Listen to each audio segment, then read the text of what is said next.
Where would they go? To Texas. Oh, fun. Like Yeah. for fun? Texas Oh, game. nice. So they would go for the game. That's cool. That's cool. Dallas, like, Dallas Washington game. oh, okay, okay. Oh. And he, Dallas of course, is a Cowboys. Dallas fan because he's a Texan and she is a Washington fan. So Ooh, of course. that was probably.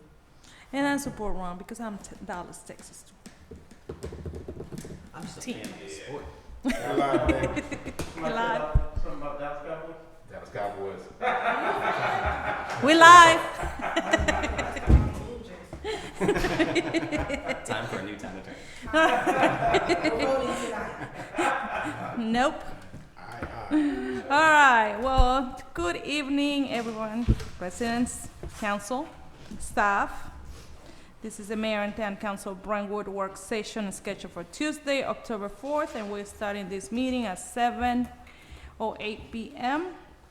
And as you know, meeting is being held in person, and residents can still view this meeting via Comcast Channel 71, Verizon Channel 36, or you can visit YouTube Live. And Brentwood MD. For public comments during the meeting, email info@brentwoodmd.gov. With that, I move to the agenda items, but before that, I will call the roll. And I have Councilmember Taylor, Present. Councilmember Monroe, Present. Vice Mayor Legging. Present? We're still waiting for Ms. Bechergol. Mayor Carmina Lopez is here. I have our town attorney, Jason DeLoach. Here. I have my town treasurer, Shelley Dorsey. Present. And I have my town administrator, Mr. Gaston, Present. our chief of police, Present. Washington. Thank you. All right, with that, I will need a motion to change some items. A motion to approve the agenda. I move to approve the agenda pending the following changes. Thank you. So I'm removing a few stuff from the agenda. As number 5, the resolution is naming Mr. Kirk Becker as the chair of the Green Team Committee. That's a correction there. The sidewalk, I requested 3 estimates for a 38 place sidewalk installation, and the reason why is we need to get 3 votes to at least start thinking where we're gonna get funding for, because resident has been asking about the sidewalk. I table the salt for the winter snow season and the bobcat tune-up because I feel that is funding required that needs to be approved during the next regular meeting. And so those 2 are tabled for the next meeting.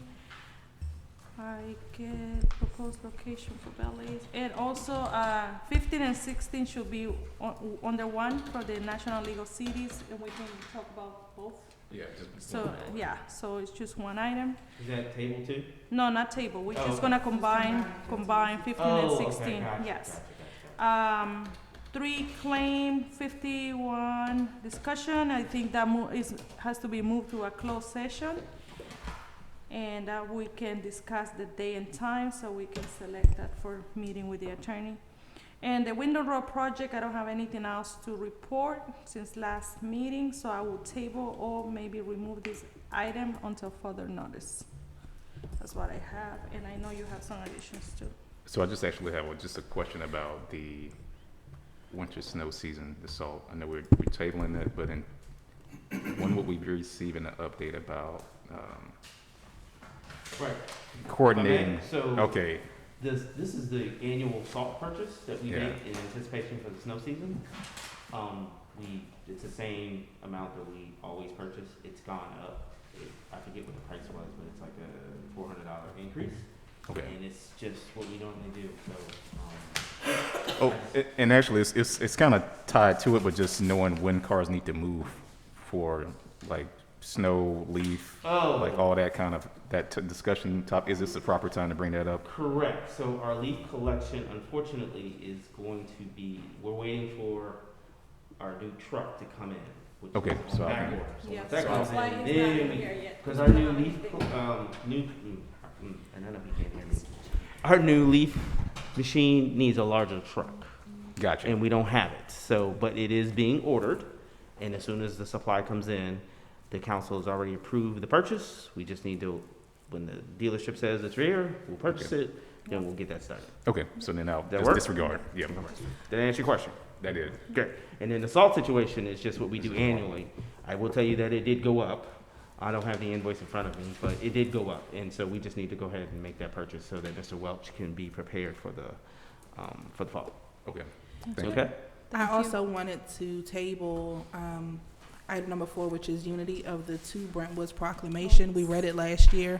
Yeah. We're going to read it again this year, but we want to request that Mayor Petrella be present as mayor of North Brentwood. So we're going to push that to the actual meeting in the next 2 weeks. With that, she has signed it though. Yes, she So- has She signed it. signed We would like last for her to be year. here for the reading. Yeah, no. Yes. Okay. Thank you. Yes. All right, with all the changes, all in favor to move with this agenda, say aye. Aye. All right. Right, so moved. Thank you. All right, Mr. Gaston, do you have any comments? Have you received any comment from the residents? Oh, No. I apologize. Let me check. Let me go to info. I checked out. No one has come in. And let's see. No, we do not have any comments in the email. All right, We do not. I received a comment. you did? Yeah. Please read that one. It was via conversation. Okay. But there's a property on Tilden and 37th that has been vacant for several years, and they wanted to know if code I'll forward you the address of Mr. Gaston. Wait, is this on the other side? No, it's right over here. Uh-oh. It's on the same. It's Mr. Smith's old house The on the corner. 3? Yeah. Right, that's in probate. No. I'm sorry. Tilden. Okay, It's not Mr. Smith's house. I looked at the SDAT records. okay, I'll forward you the address. I believe it's 3709 Tilden. okay. And it's been vacant for several years, and there is a car with tags that have been expired for a very long time. They Okay, wanted to have code enforcement check it out. that works. If you just, I'll forward it to you guys. all right, I appreciate that. I appreciate that. Let me also chime in with that. There is a number of properties that are under construction, and their permitting and inspection has been delayed due to PG County permits backlog.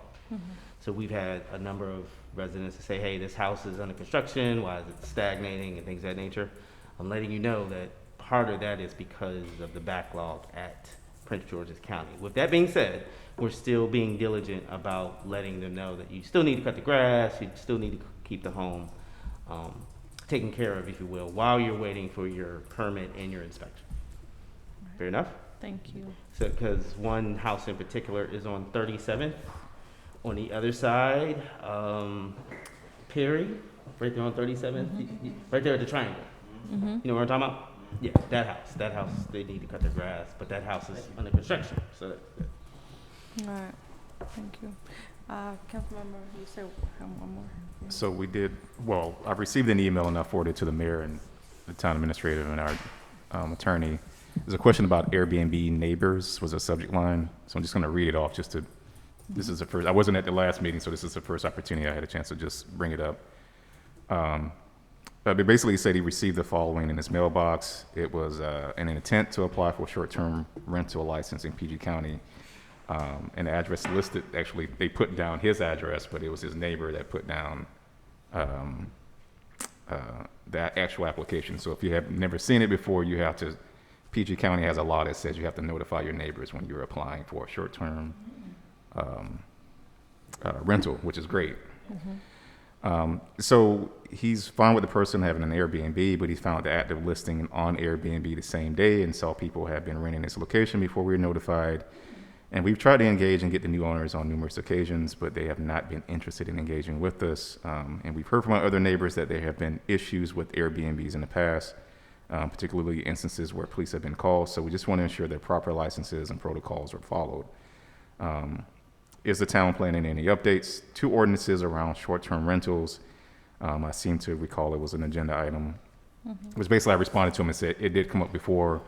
We were waiting some additional information, this issue that's affecting multiple municipalities, et cetera, and just sort of repeated what we said in the meeting. But that was just a question that I received, and then I was just putting it out there. That's why I ended up on the agenda to see if there was any update.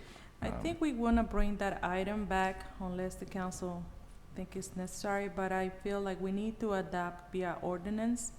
And because one thing is register with the county, but remember that sometimes the county rely on the municipalities to see what do we have in order to enforce. And then my comment to that, if we have, the town is charging rental license to the properties that are being rent, the single family homes, so why we not going to be charging for Airbnb? Because Airbnb, which is a business, and that be considered, it's a business license that they need to get from us. It's a rental license that they need to not. What will be, that needs to be inspected. Not only that, but also, what will be the parameters? Like we always ask residents, how many vehicles you're gonna have? So that's another limitation that we need to include in that. So I think it's now the law. It is, and I was reading when I saw your email. I was reading about the short-term rental regulations through the county. And yes, it's required, they have to pay $150 fee for the application, but then it's a temporary license. They only give them 90 days. So, yes, so that's why, we need to come up with our own to adapt this. So maybe Jason can help us with some language to start working on something like this? Yeah, and I think as I previously reported, this is on the agenda for the Maryland Municipal Attorneys Association. We only meet quarterly. Our next meeting, I think, is in November. So this is on the agenda. So this is a situation that's going on throughout Prince George's County. It's an issue for all municipalities. What I would suggest is if there is notice to residents, to the neighbors, if the town of Brentwood wants to chime in on the issue and have a voice on behalf of the town that this is not something that we are in favor of, then that may have some legs until we get our ordinance into effect. That may be a way to go. But the question is, do you want to ban it or do you want to regulate it? That's the issue you have to come up with, that you have to resolve. I think it will be, because that was something that we discussed at work yesterday. There's a new trend that is going to be happening regardless whether we want. So what we can do is regulate. What is that we're going to allow or what is not going to be allowed in certain places, because that's what the county is doing as well, because now there's a lot of changes with the zoning that happen, and they allowing, like, for instance, hotels to become a residential mix, sort of. So it's a lot of changes, so we need to adapt to whatever is happening now, so we need to come up with our own set of regulations too, as town. So, because what happened, I think the discussion goes like, because a lot of the time when we don't know who's coming to rent these places. And sometimes if there's nobody actually, they just rent, live, and they might destroy the place, they might destroy property around them, so we don't know. So it has to be some sort of like limits that we will be allowed in town. So that's something that we need to bring back.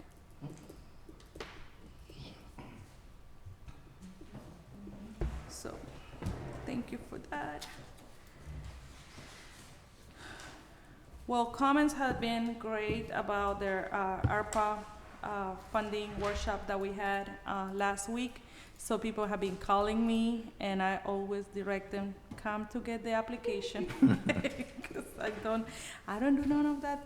I don't review. They ask me all kind of questions about construction, contractors. I'm like, no, we don't have that. So.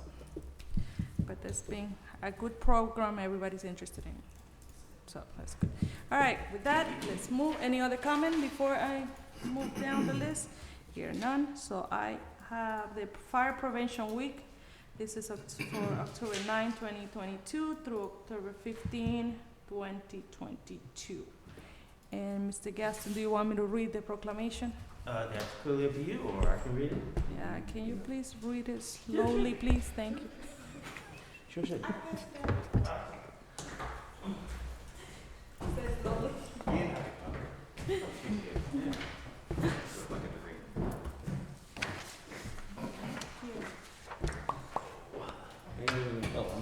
Yeah. Because she Yeah, introduced. you got your. There you go. You want to go first? All right, fantastic. Good evening, everyone. James Gaston, Town Administrator. Fire Prevention Week, October 9th through October 15th. Whereas the Town of Brentwood is committed to ensuring the safety and security of all those living and visiting our town. Whereas fire is a serious public safety concern, both locally and nationally, and homes are where people are their greatest risk of fire. Whereas roughly 2/3 of home fire deaths resulted from fires in which no smoke alarm or no working smoke alarms were present. Whereas working smoke alarms cut the chance of dying in a reported fire in half. Whereas residents who have planned and practiced a home fire escape plan are more prepared and will therefore be more likely to survive a fire. Whereas informing the public about the importance of smoke alarm installation, maintenance services, as an essential step towards increasing the public safety at home fires. Whereas Town of Brentwood residents are dedicated to the public education measures that are able to take personal responsibility to increase their safety from fire, especially in their homes. Whereas this year is the 100th anniversary of Fire Prevention Week, and the 2022 fire prevention theme for this week, for this period, is Fire Won't Wait, Plan Your Escape. Therefore, I, Rocio Treminio Lopez, Mayor, along with the Town Council, hereby proclaim Sunday, October 9th, 2023 through Saturday, October 15th, 2022 as Fire Prevention Week. Further encourage all residents to protect their homes and families by heeding the potentially life-saving messages of Fire Prevention Week in 2022 to support the many public safety activities and efforts and further challenge all residents to take responsibility for their safety, check their homes, and ensure that they have a working smoke alarm on every floor of their house outside their sleeping areas, as well as one working carbon monoxide alarm. They have planned practice for their home escape plan. Let's see, I have set by my hand and caused the seal of the Town of Brentwood to be affixed 4th day of October 2022. And that's it. Thank you, Mr. You're Gaston. All right, with that, we move to the Indigenous Peoples' Day proclamation. Town of Brentwood Proclamation, Indigenous Peoples' Day 2022. Whereas in 1992, Berkeley, California became the first locality in the United States to celebrate Indigenous Peoples' Day.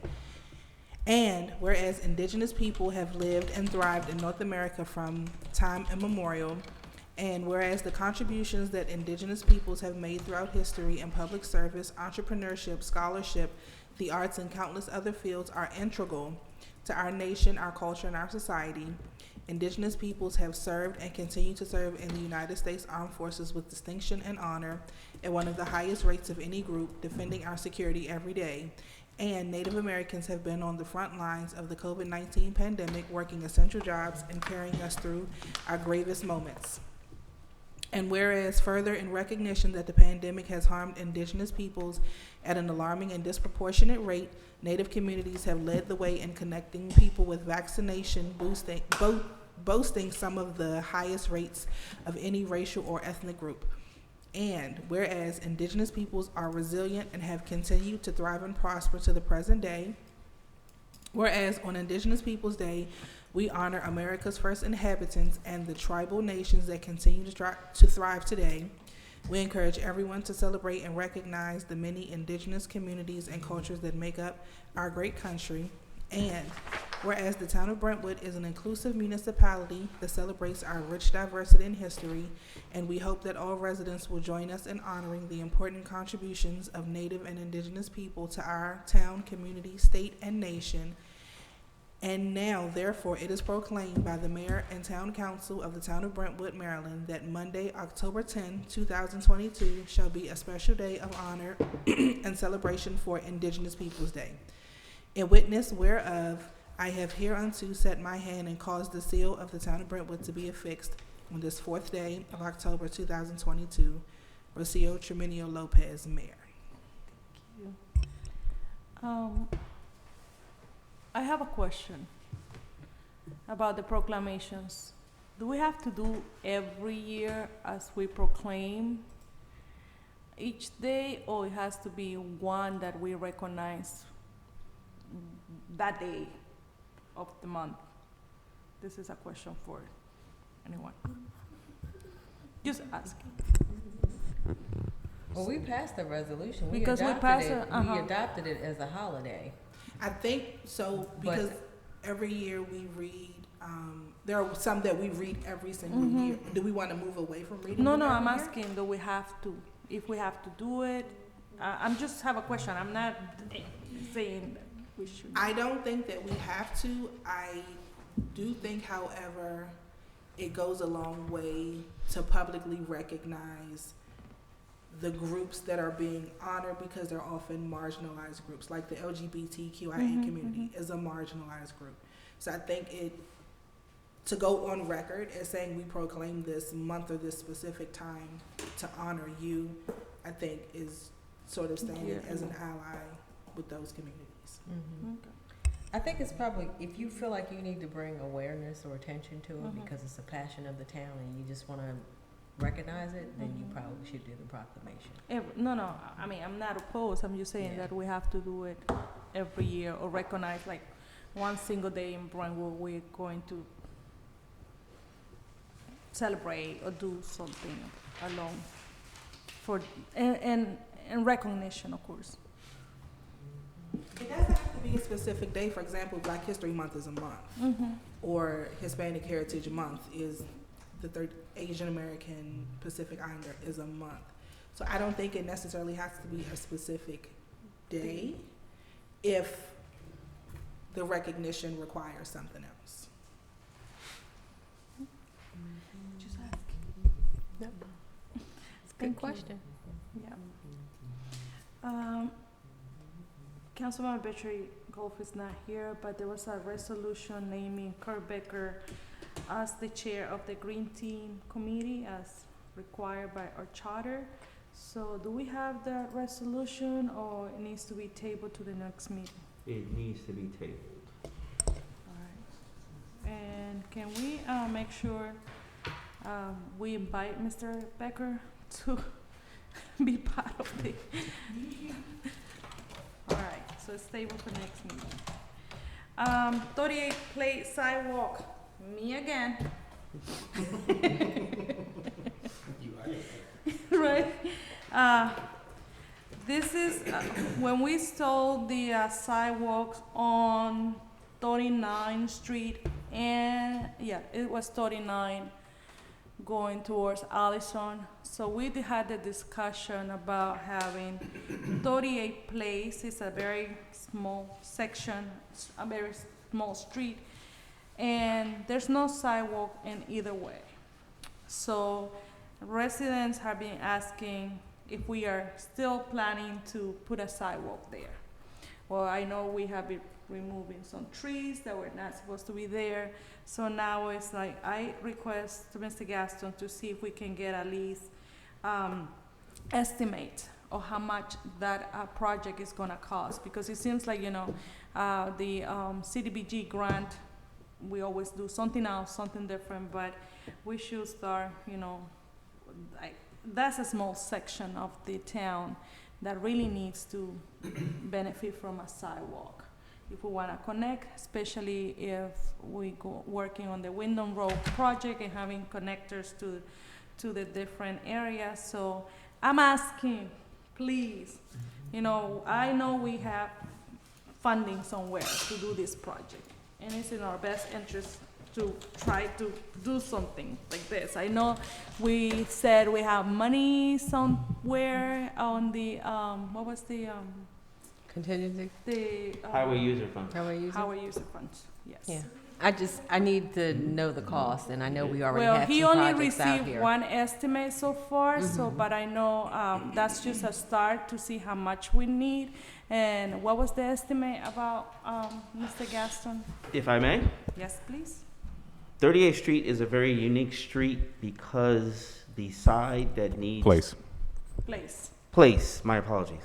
You have a lot of Place. emails if you. Yes, the sir. estimate? What's Yes, the sir. I estimate? apologize. Yes, you're exactly right. 38th Place is a unique street because the one side that is a viable option, unfortunately, a retaining wall needs to be constructed in order to make the sidewalk viable. With that being said, that is going to substantially increase the cost. You're not just putting in a sidewalk. You have to literally redo the 6 homes on the street, I think, on that side, and they have to have a retaining wall installed. And then once the retaining wall is installed, then you can install the sidewalk. Additionally, the parking would probably have to be reevaluated by our illustrious and magnanimous Brentwood Police Department to figure out if both sides of the street would continue to have parking. Because you are going to reduce the street's width, right? So you got a retaining wall, sidewalk, then your street. So your street that's already narrow is going to be even more narrow. So then, upon the leadership of our fearless police chief, he will have to make the determination as to which side of the street, or is to make to move those cars over. So they'll only be able to park on one side. How much is the estimate? How much is the estimate? That's exactly I it. apologize. The last time, the quote I recall, it had to be somewhere between $85,000 and $100,000. Okay. I think it was closer to 100, if not north of that. You're right. And That's that what I mean. includes the retaining wall. That from Allison all the way to, what's that street at the other end? Well, that's what we need to have Right. different quotes. Because, Correct. you know, that's just one vendor per se. Right. We need to get into finding, I'm sure there's a lot of companies out there that can give us estimates. I hope so, if somebody could direct them, because I've reached out to, okay. I've And you reached- need the retaining wall no matter what side of the street you put the sidewalk? Correct, because so, I don't know if anybody. No, in one side of the street is definitely not a Yeah, good that's not option even an because option. we have the electrical Correct. poles. So the telephone poles are on that, so they would Yes. have to be moved, so we don't want to do that. Okay. The side that she's referring to, Mayor Lopez is referring to, is the side that needs a retaining wall because of the sloping of the street. Well, it's, Okay. but Is there a it's- reason the why we're not slope going is out to just bid? on one side. in Because one corner. why aren't we going out for bid? We could go out for bid. No, but because we didn't know if we're going to put a RFP out, we need to first have the funding available, Correct. correct? So that's why I'm roughly looking for estimates, so we know what we need, how much money we need in order to put it there. That's the Okay, reason. so yeah. even though he's getting these 3 quotes, it's still. Yeah, no, we're still gonna go to, Okay. We I mean, if they apply We it. did set aside $80,000 in our ARPA fund specifically for 38th Place. So that's that. And it'd just be covering the rest. And I do think that, I could be wrong, but I do think that sidewalks fall under the umbrella of public safety, which We have we're enough getting money. some revenue from lately. So, So in that case, can we start drafting our RFP instead of just getting estimate? I think you should. I could probably go the 3 quote route, and that should probably keep us in the same ballpark as just north of 100,000. So let me try the quote route before we go to that. Well, but I requested this a few months back, so I would rather to start going with the RFP process now. Because this is like, we start working on this now, we're probably gonna start looking some, work in the spring. So I would rather to go with the RFP Okay. Oh, I agree. route. Yeah, so So- who's gonna help me with that? So we need that, to We have that we have the presented by the funding. next meeting? Yeah, we just need to go ahead and put the This RFP chair out. keeps going down, so So- every time. So you got the 80K in ARPA and, I'm so sorry. So, Mayor, Yes, Councilmember. so so I just wanted to say that Yeah. you have the ARPA money, you have, additional speed camera revenue or public safety money, because I know we're gonna receive more than what we budgeted. And you still have the 279,000, I believe, in contingency, which is a result of the public safety money. how much is in Um, contingency? Yes, so, Give me my sidewalk, Yeah. please. so the money's there. So, Sir. so a couple of points. One, I agree. I think the RFP process, in my mind, what I thought would be necessary. I agree with the 3 quotes if we're just kind of kicking tires and trying to figure out what Some exactly we're numbers, looking yeah, for. And that helps us make a informed decision with the RFP.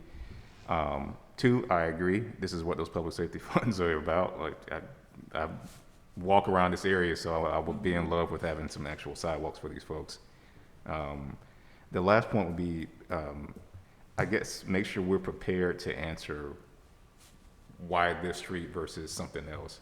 I agree it's needed, but I think other folks are gonna start raising their hand naturally. Their improvements haven't been done. Right, and there's some other parts of town that have like small gaps in sidewalks, and it's just like spotty throughout the town, and I'm sure we've all seen it. So I think the more we could also be ready for that, For the repairs, better. because this is a new install, but Right, this you're is a- talking about addressing repairs.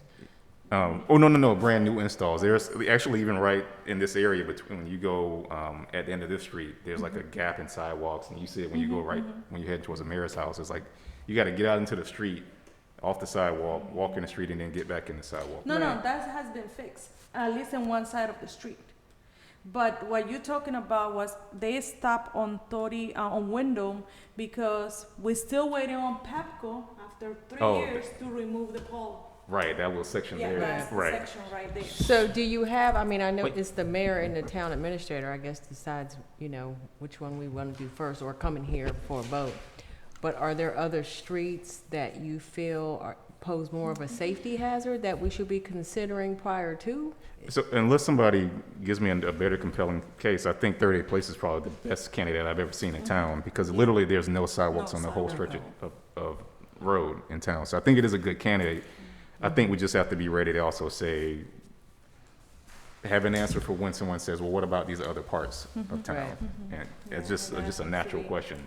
Because this is at the intersection of 38th Place and Wyndham. What we're looking at right now is at that intersection, and there's like this huge gap because Pepco left the poles in place. Right. So there's no sidewalk, and it's, So if I may, I'm gonna chime in on that as well. One of the Sure. reasons Pepco left that particular situation over there, because of where they wanted to move it, there was a tree there. But now That the tree has been removed. So that And so we I've need to actually go back reached out to again. Pepco to see if they're willing to move it. I've had no traction with them, but I'll keep at it. The other issue is that the person that owns that property is willing to allow Pepco to install the pole onto their yard, in essence, replace the tree that died with the pole. Then that sidewalk can continue. Yeah, That make- that's the connection. Is everybody that following we where I'm need going with to Yeah. that? go for. Does that make no, sense? no, Yeah. they're back behind my house. Like, Right, this is so my you know what I'm neighbor. talking about. Yeah. So, Yeah, and when they did that part, just so you remember, is that that was part of CDBG, but because of the Pepco never Moved the came pole. and moved the pole, they only stopped in that. correct. Okay. So- And that's what happened. And one other question, is that a street that has any flooding issues? Do we want to address any stormwater management issues? Not in that. Okay.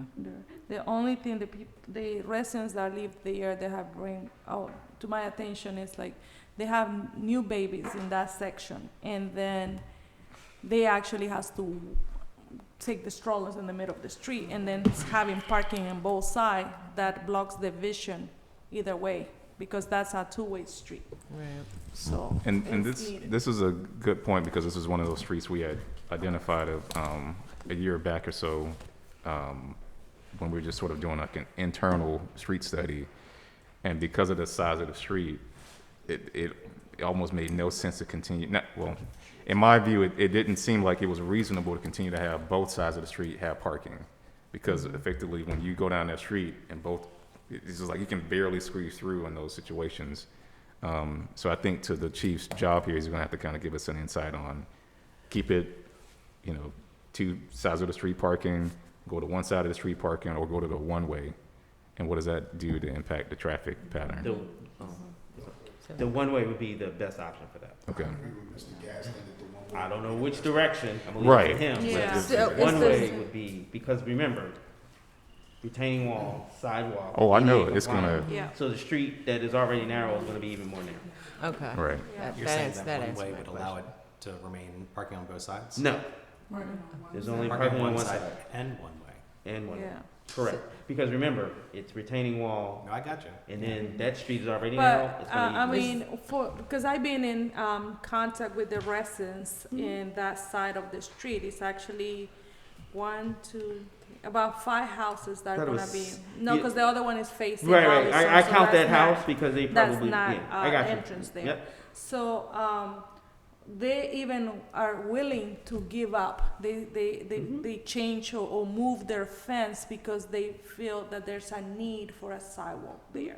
I get it. So if the residents agree, that's also we need to consider because they actually been asking for the sidewalk. I understand, like I said, if you look at the street as a whole, everyone's yard slopes down from the one where you're talking about all the way to Allison. So the Yeah. retaining wall would have to be built first. Yeah. Are you, And s- then- Okay. were you saying that residents have said they're willing to give up Yep. some of their land Yeah. beyond the right of way so that they Yes. can keep parking on both sides and have No, a no, sidewalk? no, no Yeah. parking. They talking about, we just talking Just about expand sidewalk. pan sidewalk. They just need a sidewalk. Right. They just want the sidewalk. We Yeah. should definitely talk to them about the consequence of not having parking on both sides of the street, because I think Yeah. that'll be a very serious consideration. Yeah. Mm-hmm. Well, that's true, but I mean, we have an issue in that I guess that needs to be back to the parking situation that we have an issue on Allison, 38th Place and 39th Street. So that's a big issue because, you know, there's commercial trucks, there is a lot of vehicles, and sometimes people are not even utilizing their own driveway. They just wanna park the cars on the street just because. Well, So that's another thing. So, I mean, maybe, yes, it's gonna affect one thing, but again, we bring it back. But definitely sidewalk is a safety issue. yeah. What is the current easement? Is it 7 foot or 10 foot? What's out there now? I'm not sure. I mean, I can't really tell from the picture, but, I mean, that, I think, plays a big part in it, too. And then if the residents, or if they're willing to give up a portion of the land, you might, you know, you'll be able to preserve as much of the street as you possibly can. Yeah, and so what we're looking at right now, we probably should try and pull it on the screen, but it seems like on the side where you need the sidewalk, you may be able to pull this off and not impact it, but this is us eyeballing the Google image and not getting out there with a tape measure. But I agree that at minimum, you're gonna lose The- You're gonna lose a The one time car. that, if I may, houses are good, it's only the one in the, it's two houses, the one facing on Window and the one facing on 38th Place, if you look at that. Because The- this is not, doesn't have the base slope, as you can see. the one time that we actually went out and surveyed for the estimate, he said that it would. Well, that's why we require to Yeah. have three, because, No, you no, know, no. anyone will say, we need to be, able to choose for the best option and the best, you know, scope of work, because they can come and tell us whatever they want, but I'm not a contractor or anything, but I can tell you that there's no need for retaining wall to the entire street. I agree to the house in the corner that it needs because it's a big slope, and then the other house next to it. But the other two houses, they don't need that. And what happened on Wyndham, because I was, you know, there when they placed that sidewalk there, if you see that they put the retaining wall, and on top of that, they put the fence up. So, Okay. if you're welcome to visit. You went walking there, so you see Oh, how yeah, that's every they day. did that. So I'm like, yeah. Well, I need an RFP for next meeting, please. With that. To the vice mayor's point, though, I think, which was a really good point, is that we want to make sure that folks have a chance to come out and understand that this is happening. So, you know, as much as we can we just get a notice out to folks?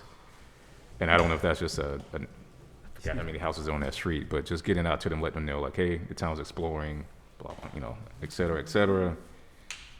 You may want to keep an eye out for this. The same way that, like, the county sends out a notice whenever they're looking to start making a major change. I have a question. What would the process be for, and this is a Jason question, if the residents are saying that they're willing to forfeit some of their land to have the sidewalk on, what does that process look like for the town to acquire that from them? It depends on what, if they're just giving it for the use of the town and the sidewalk, it could be an easement, it could be, but it should be something in writing explaining exactly what rights they're giving up to that property. I think we've did encountered this one. in before. Yeah, we did Yeah. 38 and Wyndham, Yeah. the corner house. Mm-hmm. we did have, remember, I think you drafted something that Mr. Ramirez signed, giving up. The only request he had is to, that the town put back his fence. That was Yeah. the only requirement that he had. Yeah. So we can review the records. Process is just, Mhm. Yep. But it's a process. It is a It process has to for be everything, paper. yes. And we need to have process. Because, I mean, I think speaking for the residents of 38th Place, I would imagine they wouldn't mind giving up 5 feet if it means they get to keep the parking in front of their house as well as get a sidewalk. That would be my expectation. That is, wait, we'll see. Thank you with It's that. exciting. Exciting. All right, next item is the town of Brentwood selling vehicles. We have 2 vehicles for sale. Mr. Gaston, can you please? Yes, I apologize. We have 2 vehicles that have been, have fulfilled their usefulness, and it's time to get them off of our insurance rolls and also out of our maintenance situation. Right now, they're just sitting. With the recent purchase of the police vehicles, we no longer need those vehicles, and we would like to sell them sooner than later. There has been posting and email, and it's also been posted in the newsletter. After the newsletter is printed and mailed out, which should be around October 15th, 16th, somewhere in there, we will then start to see who is actually interested in purchasing the vehicle. If you have different budgets, because I heard about one potential buyer, and if you have, how do you handle if let's say you have 2 vehicles and then you have 3 or 4 people interested in the same Highest vehicle? bidder. It's It's a whoever, bidding process. highest bidder. We're trying to get maximum dollars and get it off our insurance rolls. So whoever bids the highest. Can you describe what the vehicles are just for folks watching? I'd be happy to. It is a 2012 Dodge Charger, police equipped, if you will. Then there's a 2004 Crown Victoria, and the Crown Vic has 155,000 miles on it. The Dodge Charger has about 98,000 miles on it, and they are currently sitting in the town hall's parking lot. You have the All blue right, book thank you. on them? $200 for Okay. each vehicle. I think you told me that. You're welcome. Woo-hoo. are we gonna be utilizing a public auction website? I think that's what we've This is done in the just past. No, okay. That's not for a $200 vehicle. No, for 200. Not for it. No, I get it. I get it. I get it. I get it. Yeah. I get it. I get it. I get it. Yeah, I get it. No, this isn't worth that. Councilman Monroe? Speaking of vehicles, I'd also like to let everybody know the EV stations are pretty much done. We're just waiting for the electricity to run from the pole to the ground. The actual parking lot has been established. Instead of a normal EV where you punch in, it's actually a QR code. So you scan it and it's onto your phone. So they're done. It's just that they need to run the power from the top of the pole to the ground. And they're waiting for Prince George's County permitting to allow them to do that. Once they get the permit, they'll run the pole from the top of the pole to the ground, and then it'll be ready to go. And then we'll do a press release, and they want to come out and cut the ribbon and things of that nature. Thank you, Mr. Gaston. Yeah, I have no idea when that's going to happen, by the way. I was just curious, what happens if they don't sell? How do we If what just, doesn't sell, the cars, like we just don't get rid of them? What I've got offers. That's, salvage no, yard? I have offers. Oh, you do have, okay. Oh yeah, I have offers. What we decided to do was be ethical about it and make it a public and let everybody make an opportunity. Understood. Ain't nothing to do with closed sale. Transparency. So, exactly. And remember, these cars actually run, so. Are you gonna sound like those guys in the auction that are? No, most definitely. Most definitely. We already have a gavel. Yeah, you sure do. You sure do. You sure do. You sure do. Just curious.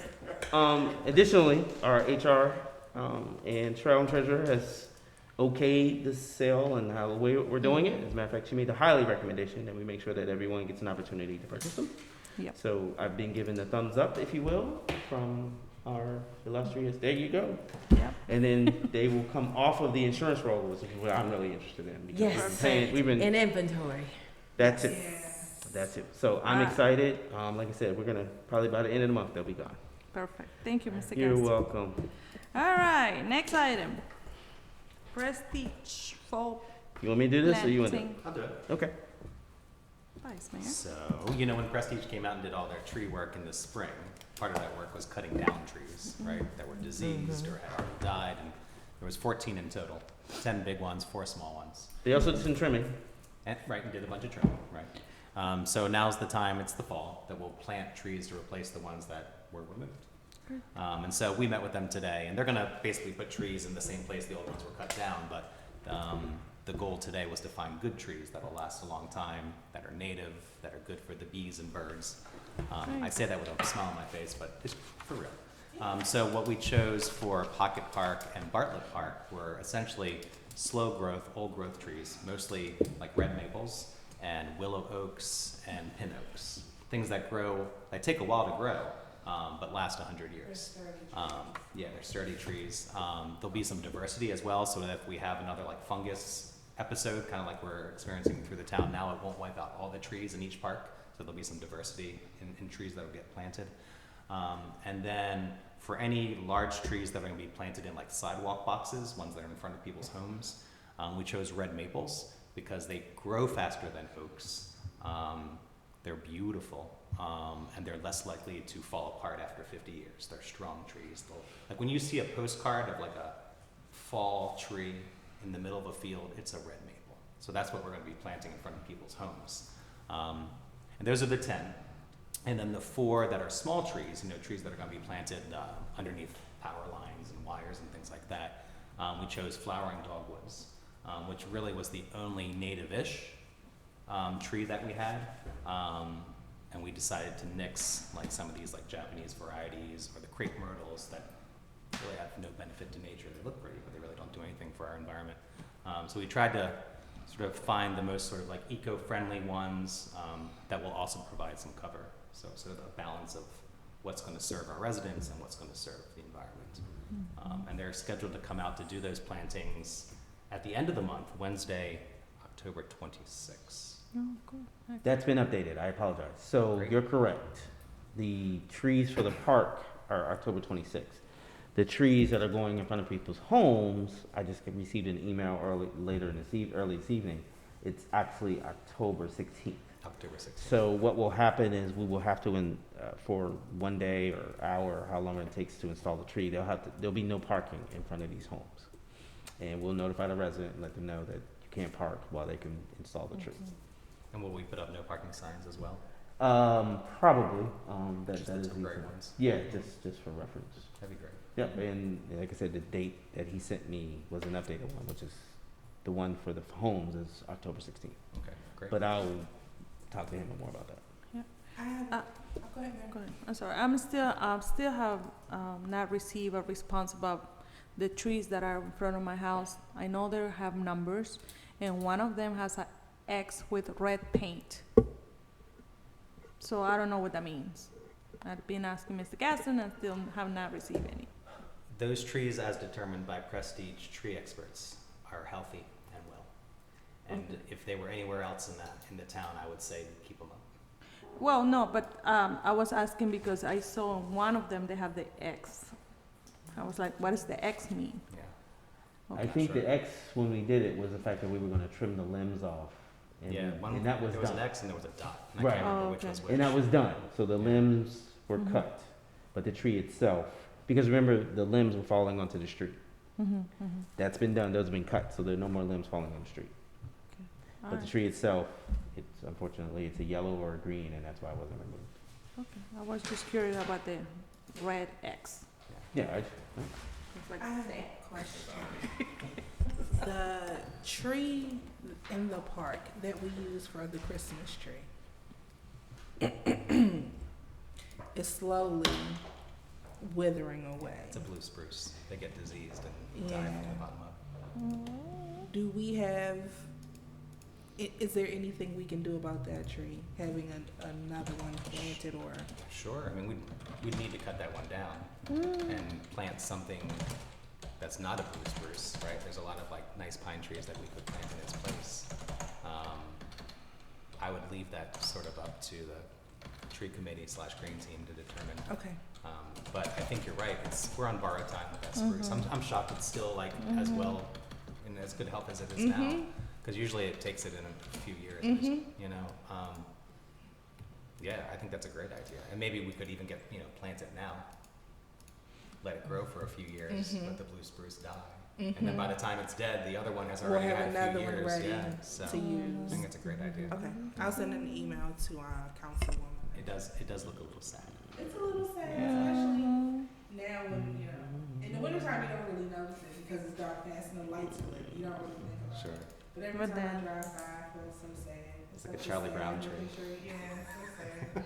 Mr. Welch would disagree with you. He takes a lot of pride in keeping that tree open. Oh, that's nice. However, Mr. Welch is the one who pointed out to me that it was in a very bad state It was, I and agree. said we should probably Yeah, do you're right. something before we don't He have a does, tree he at tries. all. Yeah, he's right. He does his best, He does bless his his best. heart. But He tries loves so that. hard. He loves the tree. he does. All right, well, thank you. Well, moving to the next item, which is the petition for zoning parking on 37 block of Tilden Street. I did send a couple questions about this, and it's in regards to the signs. How many signs we're gonna need? What will be the hours? Is this the parking that we were talking about for the construction? Yeah, on Tilden. Well, No, no. no, This no, is no. the petition that we received from, Wolf, Mr. Wolf. You were sick. Oh, I wasn't at the last. Ah, yes, it's true. The residents are. There's a resident. Mr. Golf came up with a petition with signatures requesting to have permit parking on Tilden. On that Yeah, Oh, yes. And because of the petition, we have 30 days to respond, so I guess we are here to discuss what will be the next steps. In this case, I need to know how many parking, signs we're gonna need, what will be the cost associated with this, so we can put that into the next meeting for approval. How long it's gonna be, how long it's gonna take to get the signs up, because we have to comply within 30 days, right? Yeah. Well, we have to have a response in 30 days. The signs don't need to be up in 30 days, Okay. right? Yeah. Okay. So number of signs needed, time it would take to get them up, and then what do we need to know, like the number of And parking time, passes needed too? parking passes, yes, so the signs that we're talking about are signs that say permit parking. yes. Okay, and then the actual parking permits That will come from, that have to be issued. yes. And the cost associated And with all that, costs right? associated with, I'm sure we probably have extra permits yeah. from. Yeah, we do, I know we have, but, I guess residents will have to pay for their parking and visitor Yeah, they get parking. like $5 a permit, and they only get 2. Mhm. No, it's 5 each. Visitors, It's 5. It's 5 for each permit, And one and then the visitor. visitor is free. one visitor, Correct. It's one and the visitor's visitor. free. 2 permanent Mhm. and 1. And one visitor. Okay. And each one is 5. And then do we write that into the code? Like, how do we, Is the sort of make it price written forever. into the code? no, I mean, like, how do we make it forever that, like, there's permanent parking on this block? It's no, not it's a through resolution to Okay. include Another Tilden, street. block, blah, blah, blah. Exactly. So there needs to be a resolution written as well? Yeah. Okay, Mhm. blah, blah, blah. But you're just adding Well, we're to amending the resolution to include that. another street. That's all you're really So doing. the resolution already exists. Exists. All you're doing is We add just another street. amended that. And it's another street. It's a block. Is it a resolution or No. ordinance? No. You are, the ordinance is one thing. Right. So for every street that you're adding to, you're gonna make a resolution to include Mhm. Tilden. We're not amending or changing, because then we go into the ordinance process. Exactly. Okay. And it's only that block. It's I for thought now. we had to just change the ordinance to include that street, so that's not, we do a separate. We did in the past for some, but then now, then we say if we going to add any other street, it's gonna go So there's be, a separate yeah, resolution. Okay, Got it. Okay. Yeah. okay. Because I know on 39 Wyndham is being worked out to get a permit parking as well. So, yeah, we are collecting signatures, so you know. So a resolution to include that block of 34th Street In the No, yeah, in the ordinance. In the ordinance? Yeah. Okay. Okay. So, I'm sorry. I think there's some language that we use for the previous street, the last street we actually made permit parking. We can go from there. Sounds good. All right, so any questions about this petition? So only question, One thing oh. about that, I'm sorry, I need to go back. Yeah, I think the code requires it to be an ordinance, yeah, okay? Section 305-21, decision to designate a form of designation, it says, this action meaning establishing or terminating a residential permanent parking area shall be taken in the form of a town ordinance. All right, so it's not gonna be the 30 days. We're gonna respond that we're gonna work on that, but it's not going to, because I guess their point was like not allowing people to park there because the construction issue. So, but then if we go through the ordinance process, it's gonna be taking at least, I would say 3 meetings, 4 meetings, if we have to do, first reading, second reading, hearing. So this is just temporary? No, I guess If this is not. gonna be permanent, it needs to be in the form of an ordinance. If we're just doing it during the construction period, there could be a temporary. That was not specified, And right? I think Yeah, it's, I think we need to clear that up. We need to clear that up, I think, okay. We need to go back. So a resolution would be fine for like a temporary thing, I believe so. but an I believe ordinance. so. Uh-huh. But if Yeah. it's gonna be permanent, then it definitely needs to be an ordinance. I'll continue to read through this while you guys are. Okay, yeah, all right, so this is coming back into the next meeting to clarify. yeah, no, and he was pointing out the same thing. I was just showing the mayor here when I saw the old ordinances. And I guess the question I had, because I wasn't at the meeting as well, is that I understand this is in response to the construction parking, but we're still covered on, was Utah still an existing issue? I think we wanted to block out parking on Utah, I thought. Between the two telephone poles for Right. construction. So that part was no longer in dispute, because I'm just curious about the temperature on those streets right now with our residents. Are they still up in arms about it, or? I haven't No, heard any it's complaints, but to Construction. their is back. defense, once the building is open, they, parking will become a little, limited in that area, so they might wanna keep that long term. Yeah, I can Sure. understand wanting. Does that make to keep sense? it long. Yeah, they Yeah, probably wanna yeah. keep that long term. And then, so with the Tilden, I mean, which is fine, I mean, they're following the process, so I think that, as long as we're following the ordinance process, that was my only really concern. Right, Because the so like- resolution, The thought process is it was supposed to be temporary, but I think long-term, it might be in their best interest to make it permanent. Right. Because the fact the new building will be there, and the thought is there'll be increased parking. And unlike right here, we have 2 parking lots. correct, Moving forward, that particular place only has maybe 6 in front, and then so anyone that comes by would have to park on the street. yeah, Does that make sense? absolutely. And then you don't want them to spill over into Tilden. Do we need a representative from Tilden Street to clear that up for us at our next public meeting, or or is that conversation we can just have offline? The question of whether it's temporary or permanent. probably have it offline. Okay. And then that way we'll know whether to write a resolution or an ordinance before the next meeting. Okay. Okay. That'd be amazing. It looks like temporary parking, I'm sorry, Madam Mayor. It looks like temporary parking is limited to 7 days, Oh. okay, so. we It's may not be- gonna be temporary It's not- then, it's not it's gonna gonna be be temporary. ordinance then, we have to go through that. Okay. Yeah, exactly. Ordinance it is. So I will try to rush the one on 39 and Allison, because then we can include that into one ordinance and we don't have to work twice as much. All right, yeah, because parking is becoming an issue, not only because, there's, people are bringing more vehicles to the town, I guess, and we can't find parking around here anymore. Okay, so let's go to work. Sounds good. Next item in the agenda is the proposed new location for the Big Bellies, and Ms. Vice Mayor gave us some ideas, I guess. Yeah, these are. Mayor, I'm sorry, Oh, I don't mean please. to interrupt. We skipped something. Yeah, we did skip the salt and the Bobcat tune-up because that's approving funding for. We had discussed the Bobcat at the last meeting, and I had an estimate. This is a routine Bobcat. I just need it to be approved so we can get the tune-up done for the Bobcat. Well, this Okay, is but you- work session. It's So work that should be session. tabled for Yeah, the she next said in the meeting. That's why I beginning she was table for gonna the Oh, next that's- meeting because that's it's right. funding Okay. that you need. Yeah, she was There you gonna go. table it to be approved at the Then next meeting. okay, Yeah, cool. same as the salt. Okay, Okay, all right, all right. sounds good. That works. All right. Vice Mayor, Belly. So this is just for chit chat sake.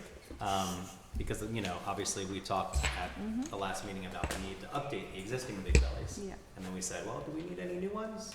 And it just so happened that one of our residents sent me some recommendations for where Oh, excellent. we could use some new trash cans. So that sort of dovetailed nicely into the conversation we were having at council. And so on the front page, and I don't know, Mr. Gaston, are you still sharing your screen? I am, but I'm on the agenda. I can see if I can locate your We only have email one and page. pull them up. Oh, it's two Oh. pages.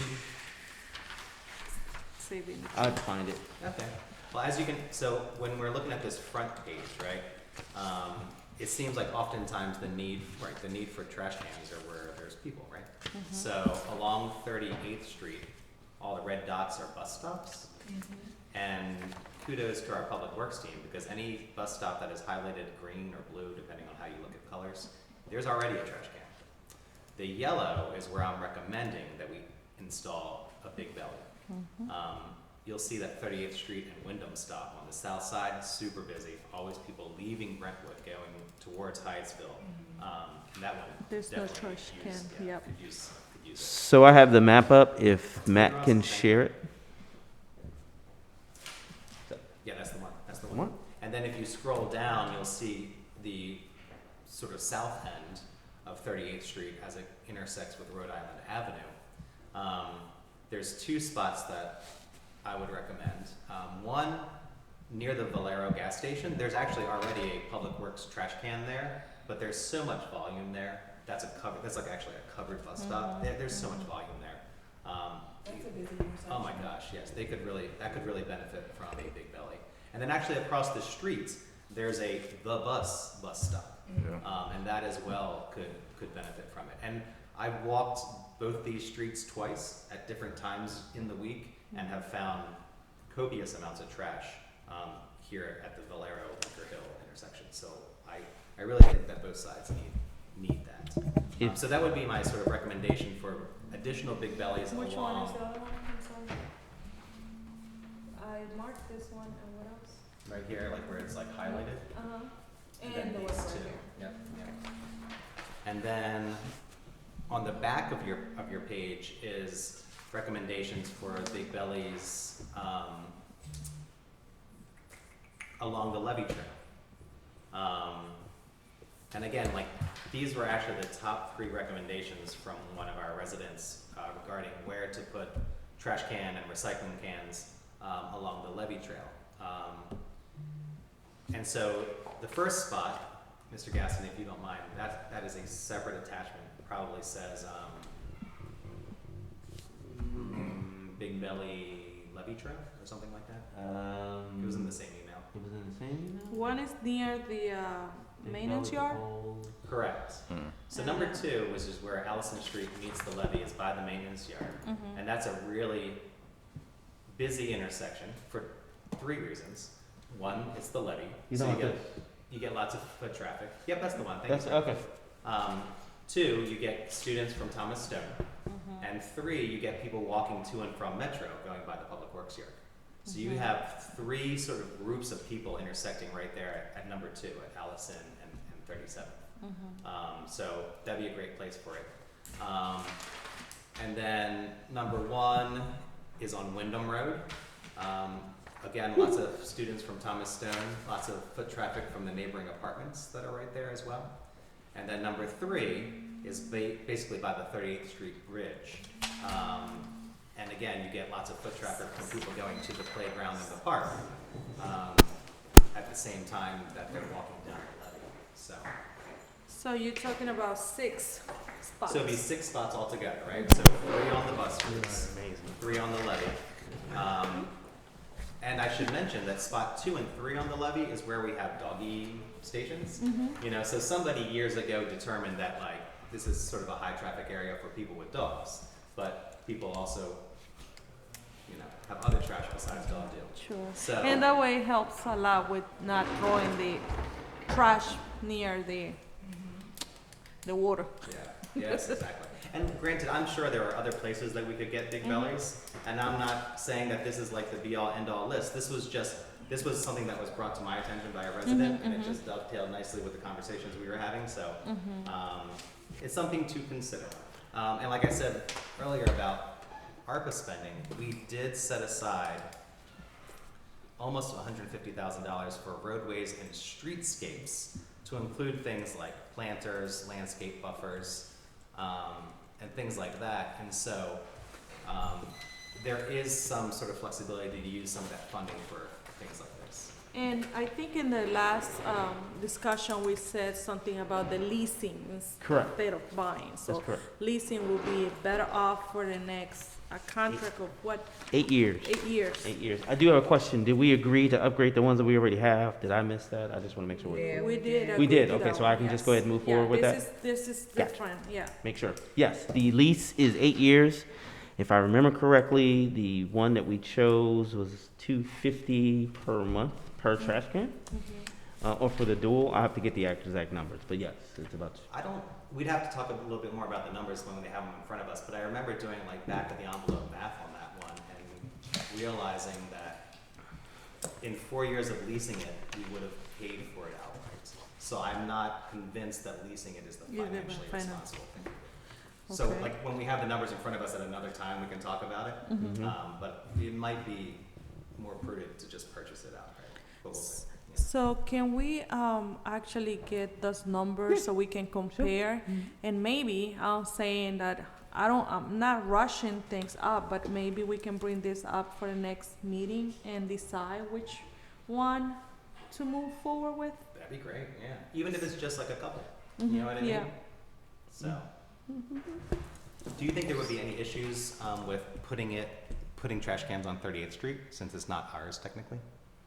I don't think it's an issue because Why it's not? like people are using that very often. I mean, and like you say, you know, that's a very busy bus stop because people are Yeah, going out. yeah. Okay.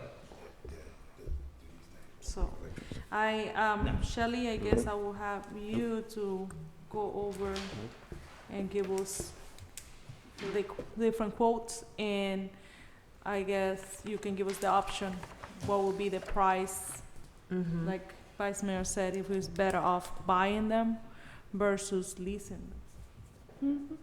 Got it. I mean, if we were cash strapped, I could see the Leasing. necessity of leasing, but right now we're not, so. Okay. It helps to be on the flat even surface. Any other questions about the big piece? Hearing none, so I wish we move this item and approve it next week, the next meeting. Okay, next item.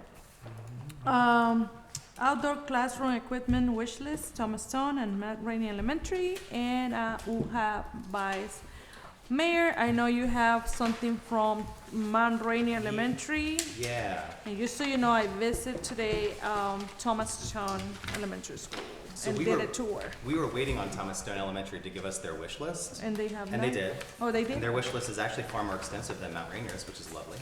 Okay. But Well, they I- need, I think everybody has it in their email. yes. Not only does the wish list have items, it has links to the items. And if you click through some of those links, you'll see that the money that we had discussed contributing to both Thomas Stone and Mount Rainier will quickly be used. Oh, this is the stuff that they And want. so I know we're not voting today, but This is the stuff they want. I would just encourage you to take a look at, you know, what Mount Rainier and Thomas Stone submitted as their wish list. And then remember like what our like choices were for like how much we contribute. I think we were sort of leaning towards the blended approach, which was 10K to Thomas Stone and 7 to Mount Rainier. And then maybe we can find a way to vote on it during the next Meeting. meeting, you know? And the reason why I'm sort of like itching to vote on it is because that way we're setting aside, because remember, we set aside $100,000 in donations. And so this way we're just gonna set aside 17, and then we know how much we have left, right? We're keeping our checkbook in balance. So which one did, so we have to choose, or we already have a consensus of if we're gonna get the inverse rate or the blended I wanna say that we were leaning towards the blended rate. rate? Yeah, Okay. and I'm happy to sort of send Yes. that slideshow to everybody again if they No, want no, to see no, it. no, we just wanna, But I wanted you guys to see like what sort of stuff they're looking for. And I have it up on the screen to be shared, so people, you talking about this, right? Yes, sir. Yes, so if we can get the share going, we can show exactly, there we go. This stuff is expensive. It's Yeah. crazy to me, right? $1,000 a piece. Oh my gosh, right? Like, so this like glockenspiel, the first thing that's on the screen right there, that's like, I wanna say it's like, It's $900, just shy of $1,000. 1,000.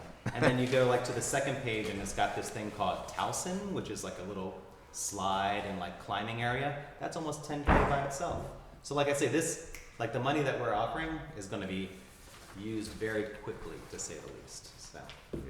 alright, so I guess this item needs to be added into the next agenda for approval Yeah, Funding? just so we can approve on the amounts and then we'll go from there. and go from there. Thank you, Vice Mayor. Thank you. And they will be very happy. I think so. Makes me wish we had unlimited funds. That would be nice. And now that we have mentioned Thomas Stone, I just want to say that I'm helping what is Miss Flores' title? Forgot, but they are working on getting a pantry and some sort of like a closet for families in need. So we are setting up a day that we can actually get some parents to help to organize the closet, and also they are still looking to fundraise money to upkeep the closet. They go from uniforms to backpacks to winter coats, all necessities like, personal items for the kids. So just keep that in mind. That's great. Who's doing this? Where's this? Ms. Flores is the person who's running this program at Thomas Stone.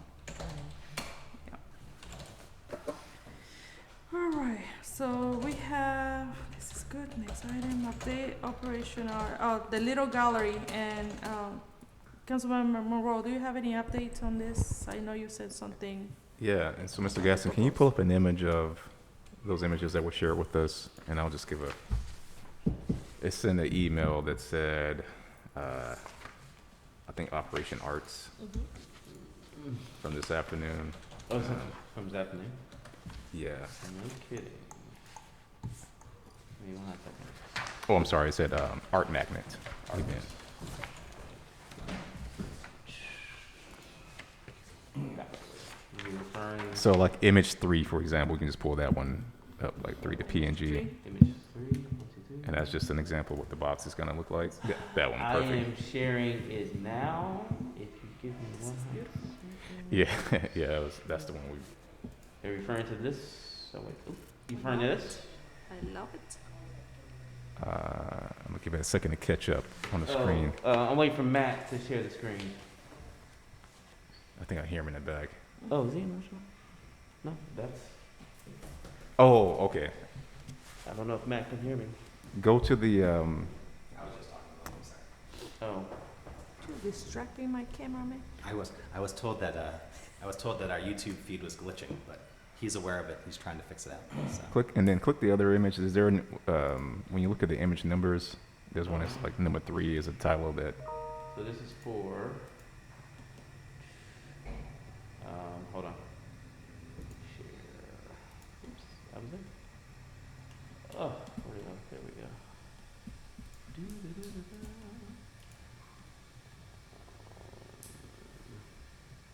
Talking about this?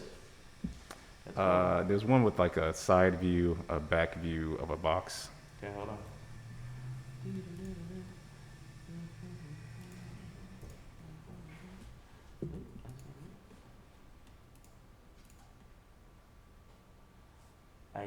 Yes, I think this is what you're looking for. I'm sharing that now.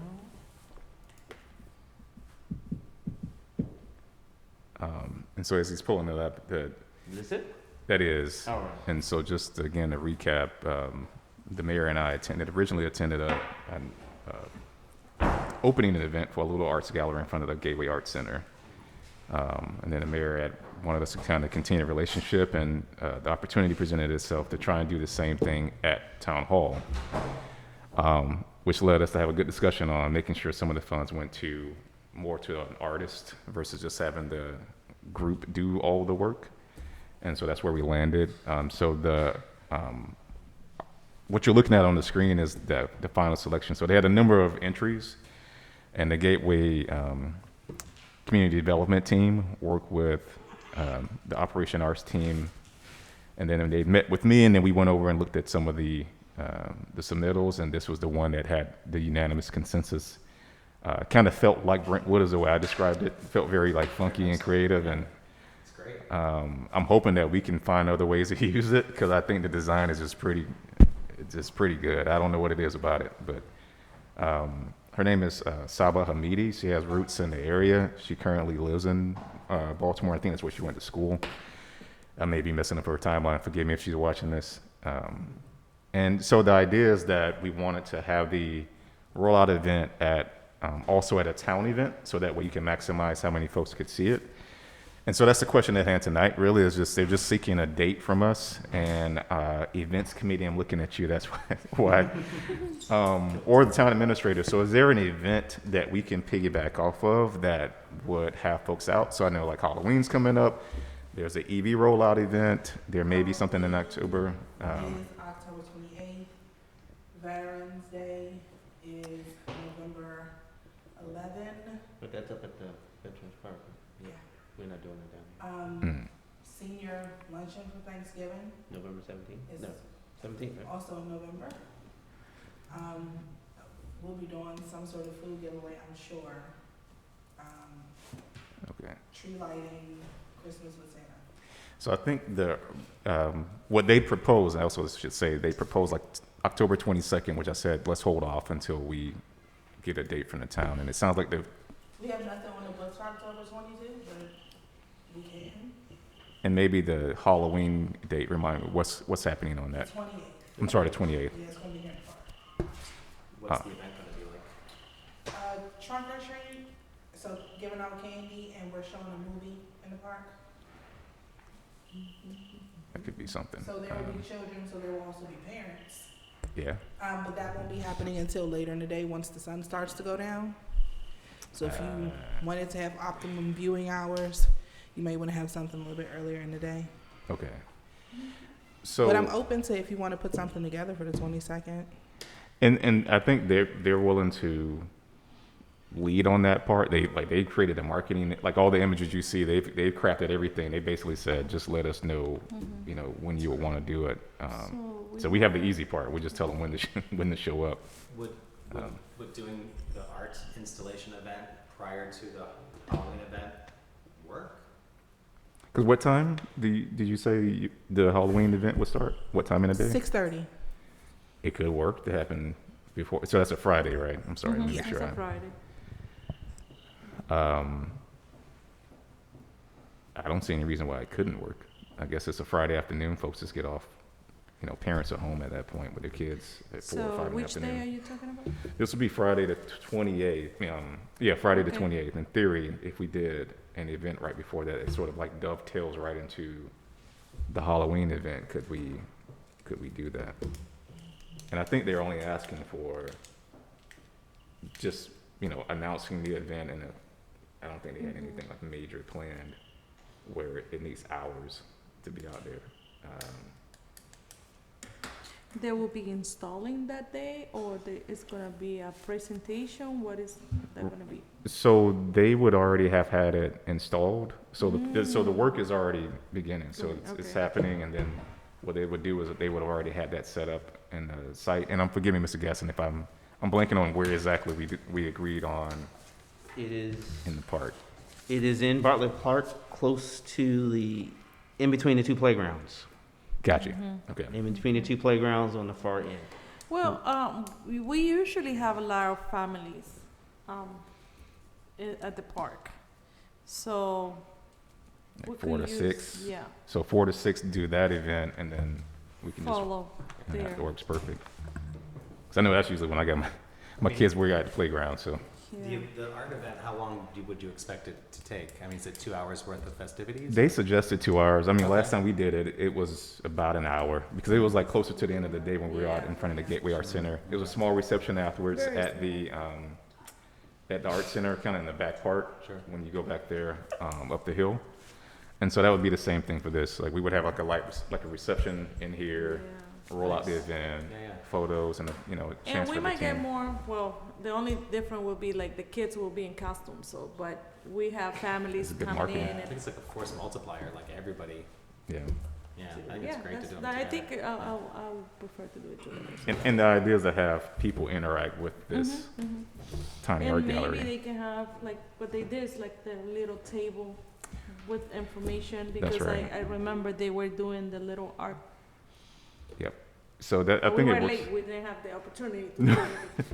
Yeah, that was the day we had like 2 events that day, and that was a busy day. But I think this would give it a lot of time to, we can have the event, and then we still have enough time to go over to Halloween, and everybody can go home and get changed if they need to. I'm gonna send you an email now while it's on the line. Okay, and then I'll forward you all. Figure out what stuff we need to have. Okay, and what I can do is loop you all in on this email chain too. I'll just reply to that. what you said. Okay. See, we're gonna party every week, right, chief?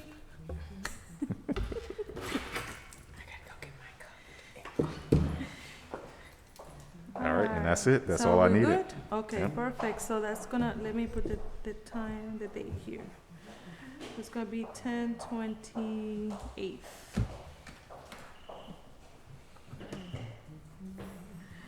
Okay, all right, so the next item is also by Councilman Morvo. We have the National Legal City Racial Equity Training Scheduling, and then the Rio Institute cohort that we are planning to participate if we get the grant approved.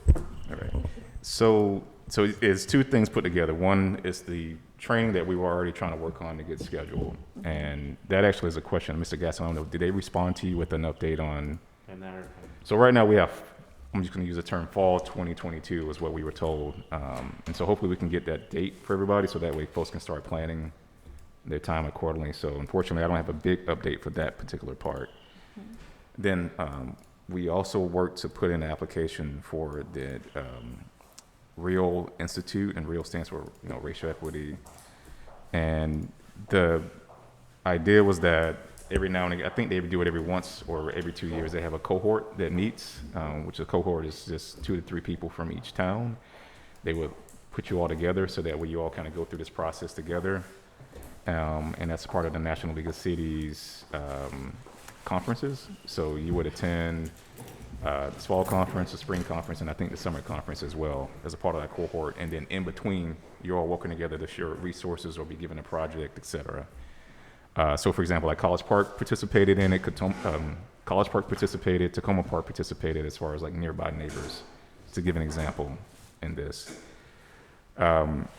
And so we're waiting to hear back. We're supposed to hear back actually, I think this week on the 7th. And what the mayor was referring to as a grant is that they said especially for smaller municipalities, they would cover a portion. They didn't say how much of that portion or percentage of attendance to the conferences, which is part of the discussion, which is, to say like, hey, depending on what we get covered, hopefully it's 100%. If it's not, we would have to come before everybody and say, hey, can we get some of the attendance to the conferences, which really is the fall one, because the spring one's here in DC. So that's. Do you know what the fall conference is gonna be? So that's actually coming up pretty fast. I'm going to pull up the dates. That one's in. For the first, it's gonna be the 14th through the 16th of November, and it's gonna take place in Arkansas. And then March is gonna be in DC, 29th and 30th, I believe. And the next 2 will be virtual. So we are, if we get the grant, we are obligated to attend. It's not like, because if you don't attend, you have to pay back. So that's what the, and I just want to give a little bit of feedback on this. So I received the invitations through the National Legal City for the Latinos group, right? But then when I was like ready to fill out the application, I saw that they also had for small municipalities. And I was like, why not doing the municipality instead of doing a single? Because I done different trips for the, it's called the National Latino Elected Officials. So, and I find that it's great opportunity to the town to participate and not just one person. Maybe we can benefit from the different class. I don't know why they choose Arkansas, but that's what it's going to be. So, and we're just waiting for the response, but they pretty quickly. My experience with them in the past is like they pay the whole thing, the flight, the hotel, and I usually come back only for, you know, per diem, things like that. But they pretty good with, the only thing is like you actually, if they say that you have to be there from 8 to 4, you have to be sitting there for 8 to 4. So. It's no MML conference. No, is it's what you're no, you don't have any of that No. opportunity. No, because they actually have different groups. saying. I've heard people do that. That right? That's what I was told. Allegedly. That sounds great. And So- that is like a year-long thing. Yeah, It's a year-long yeah, thing. it's a year-long great. thing. So And thank we you are for- like this, hoping that we actually able to experience that now that this is a very important topic that now people are actually talking about this. It's not in the back, like just pretending that we are doing something, but not. So I'm really happy about that. So I think we're good candidates for it. I mean, between, you know, you all doing the Welcoming City legislation before, I think the diversity in our city and the actions we've already taken, I think, you know, make us a pretty good candidate for it to Candidates. participate. Because they had a section about readiness. And I think once, it's like you're typing out everything, you're like, yeah, I think we are pretty, like we're doing all the right things. Like we've already engaging the NLC to do some of this. We've already done work in the past. So I think we would be, you know, I think they'll select us for it. So, So that's what we have. yeah. All right, so the next item will be, I think this is what we previously discussed, follow-up discussion about short-term rental policy. So I guess we need to come up and team up with the our attorney in terms of language and something that we actually need to work on. So I'm going to table this since we already kind of discussed, but that's a continuation until we actually bring our ordinance or policy in place. Follow-up discussion about the potential, this item, I would like to table because I don't have, Mr. Gaston. Is there any new information? There's no new information. I asked Mr. Gaston if there's any new information since the last meeting on regards to the property on Allison Street. No, the gentleman is ready to sell. The town attorney, along with Public Works, we walked the property. have? The council just needs to decide whether or not they want to take on this piece of property. Because remember, once you take it on, then you need to remove the tree, build a fence, one more time? I said put up a fence, right? And put up a fence, and then decide what you're gonna do with it. And then you will have to pay the taxes on the property, or, wait, you can jump in here. Are there any delinquent taxes? No, he's up to date. Okay. No, he's paid. What he wants to not do is pay again this time next year. Right, and His that's hope months is away. either he's gonna give it to us or we're gonna buy it from him, but he can't So- seem to sell it. Attorney Deloach, what would be the process to do this?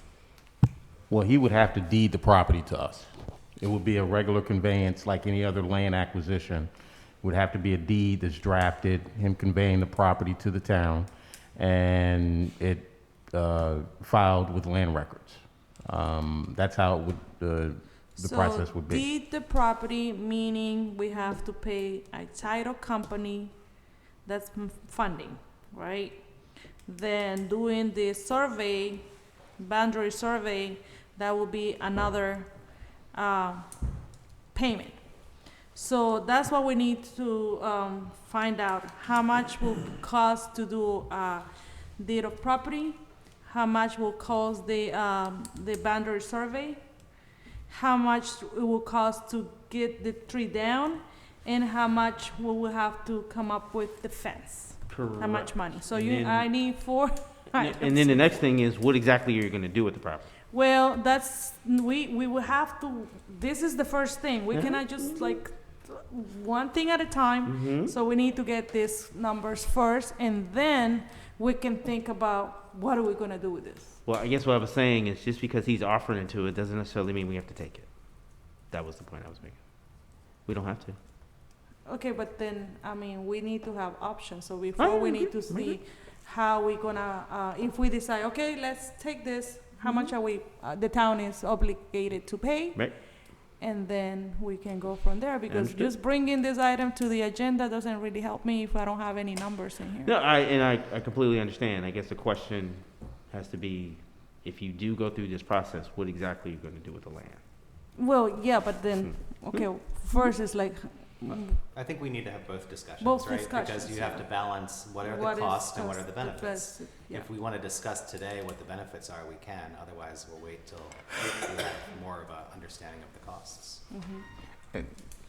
So, being the person that requested this get added to the agenda, I'll just kind of Yep, I was Speak waiting for him up to here. jump in. Okay, you the one. Yeah, and it was me coming from, the last request was, hey, council, send me ideas.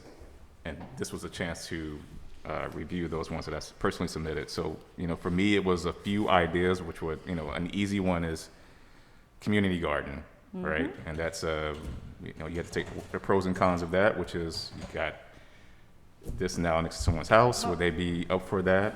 We That's, already have a place for the community garden. we do, and I'm Yeah. just No, I'm no, just I'm- putting it I'm out there just as giving that. this the location we had chosen is not too What far is away from that. The size of this, because I don't know if you mentioned the size of the property that we will be taking. What is the radius? I forgot what it was. area. So it is a parcel of land that is the same size of the houses that are on Allison Street. So if you're on 37 Allison and you're going towards the levee, the pieces of property, they're all are similar in size. Can we do a skate park in there? Oh, a what? Skate park. I don't know if that neighbor would want that, but you sure could. I mean, it's next to the levee, next to the park. Well, you say idea, so Well, I'm just. yeah, no, I no, get throw it. I get Best it. idea I've heard so far. Former skater. And my second idea that I sent him was to leverage the property, create the beginning of a community land trust.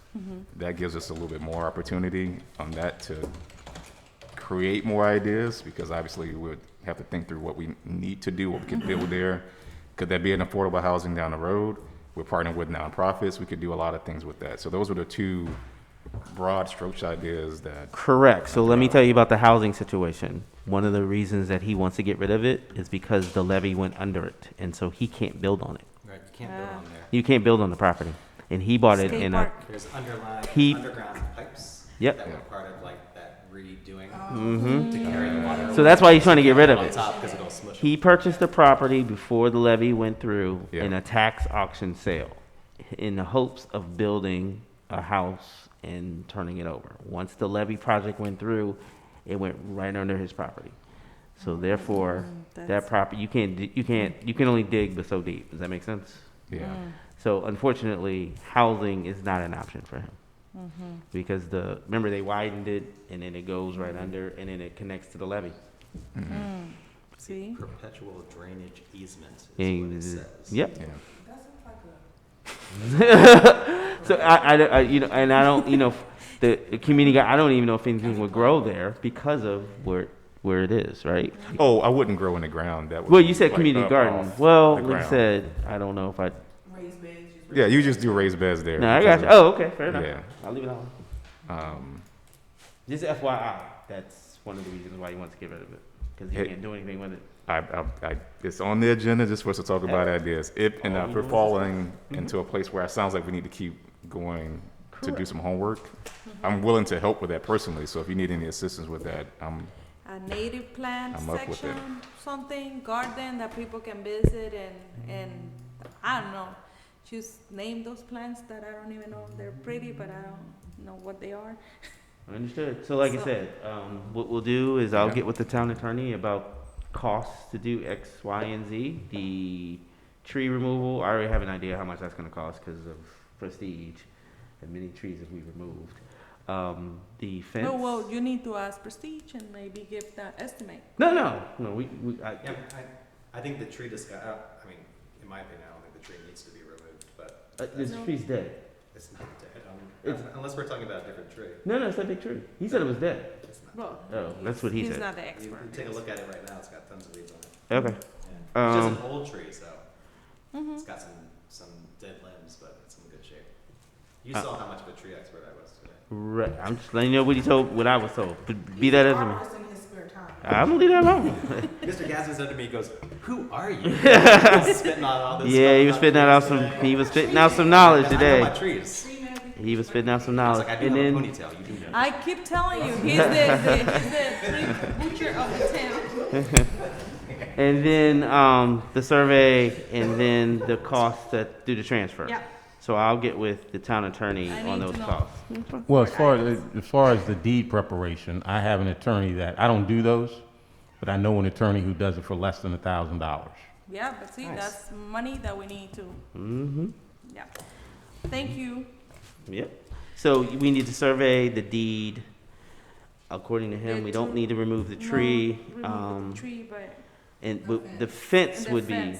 The fence Yeah. would be cute. Now, I will say where the tree sits is kind of awkward, and so that was one of the reasons he wanted to remove it. That's But not that's meaning it. that I'll leave it the tree alone. needs to be So it's only removed. 3 things. It's the survey, the deed, and the fence. Yeah, And and that's with the it. fence, you might need a permit. And there you go. We're gonna dig, so, You gotta get a permit from the county. yeah, cause if you're gonna build up around it, are you gonna enclose it, it's town property, I had no idea, if it's more than 4 feet, you need a permit. We need to consider all the things, that's what I'm doing. Okay, with that, I move to the next item in the agenda. And we have Chief Washington here today. Talking about parking citation and ordinance code discussion. Good evening, Madam Mayor, Vice Mayor, and members of council. I will not take much of your time tonight, as you're all aware, about our current situation with some ordinances and parking. A couple of things in here that you see that in a small packet that I've given you. There's a sheet with some yellow highlights on it, and there's a sheet with two pieces that are stapled together, and you also see a sample copy of a citation from another jurisdiction. A temporary solution to our problem is, I believe, was taken care of today. We're going to continue to use our existing code. We're going to order some paper citations to go ahead and resume the enforcement that we needed to take care of. There's a few changes, actually not changes, there are a few things that are highlighted on here that I would prefer to discuss with the mayor, vice mayor, and council in an executive session. If there are any questions from you all going into more detail about it, we'll just prefer to do it in a closed or executive session. But bottom line is there are some changes that need to, in my opinion, and others that need to be looked into with the current ordinance and code. And they are listed in there. There's some, like I said, those questions I prefer to speak with you all in an executive session If you, and I don't know if that's something that you wanted to do tonight, I'm pretty sure you didn't, but this process would probably take us more than 60 days to complete. And in the interim, using the temporary solution by Doyle Printing in the town of Edmiston, we can use that particular service and probably have a turnaround to have the printed versions of what we need to enforce in about a week and a half. Can I stop you right there? Sure. I'm having a hard time understanding sort of the meat of what you're saying. Am I alone? Well, Because if so, I'll be quiet, but I'm having a hard time understanding sort of So, like primarily what the problem is so and what the solution is. Okay, It's two different items that he's actually. there's two different items. On, my advice on this issue is to take this up in a closed session. And I know there are questions the council may have for me, and I wasn't trying to be, vague with you, Vice Mayor. It's just that some of these items that we need to discuss, they need to be discussed in an executive session. However, I do have a temporary fix for the existing problem that we can take care of some of the complaints that we've been having. But the rest of the items that you have in front of you, I concur with the town attorney that we need to move to an executive session on that. If I may, and if I'm overstepping, if I say too much, let me know. One of the issues at hand is that we need to firm up our parking violations, which is why we have the sample tickets. So everybody in town knows that parking is a problem. So we've been presented with these two things as just a model for some things that we may want to add to the existing parking ordinances moving forward. Yes. Yes? Yes. Okay. And And what is this quote solution that you're talking about? This temporary. so we do have a existing code right now that it'll suffice for some of the things that we need to take care of in regards to the complaints. It won't take care of everything, but it's something that we can have within a week and a half up and running. Ma'am? Rewind a little. The reason we are talking about solution is that the system, the machine. Mayor? Stop. Yeah. I wouldn't All right, go into so that. I guess you and me, we can talk to the attorney after the meeting. So, because she already know you can talk to. But yes, this item needs to be back into a closed session, so I guess at this point, we need to make a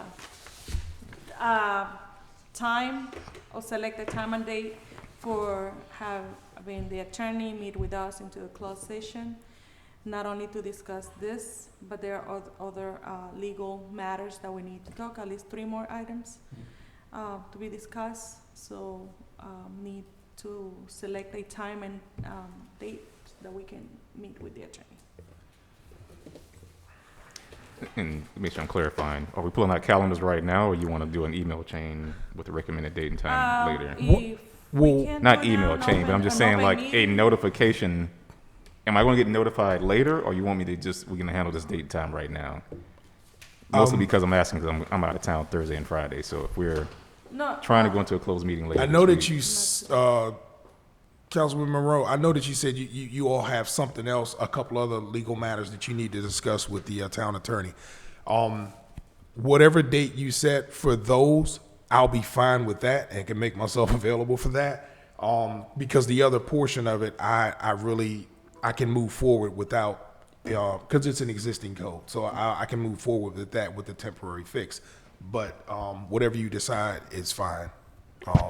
And the heart of my question is, I'm trying to understand the urgency without overstepping, obviously, in the discussion. How quickly do we need to make this meeting? Is this a tonight meeting, or? no, we have Oh, not okay. announced for a closed session, so that Could it be the night of the regular meeting, or? Both that too. So in 2 weeks, Yeah. before or after? The Okay. 18th? It Yes. doesn't Can we matter. do before, maybe 6, if anyone? That's okay with me. That's okay with me, yeah. You guys can make- 6 p.m., closed session to discuss legal matters.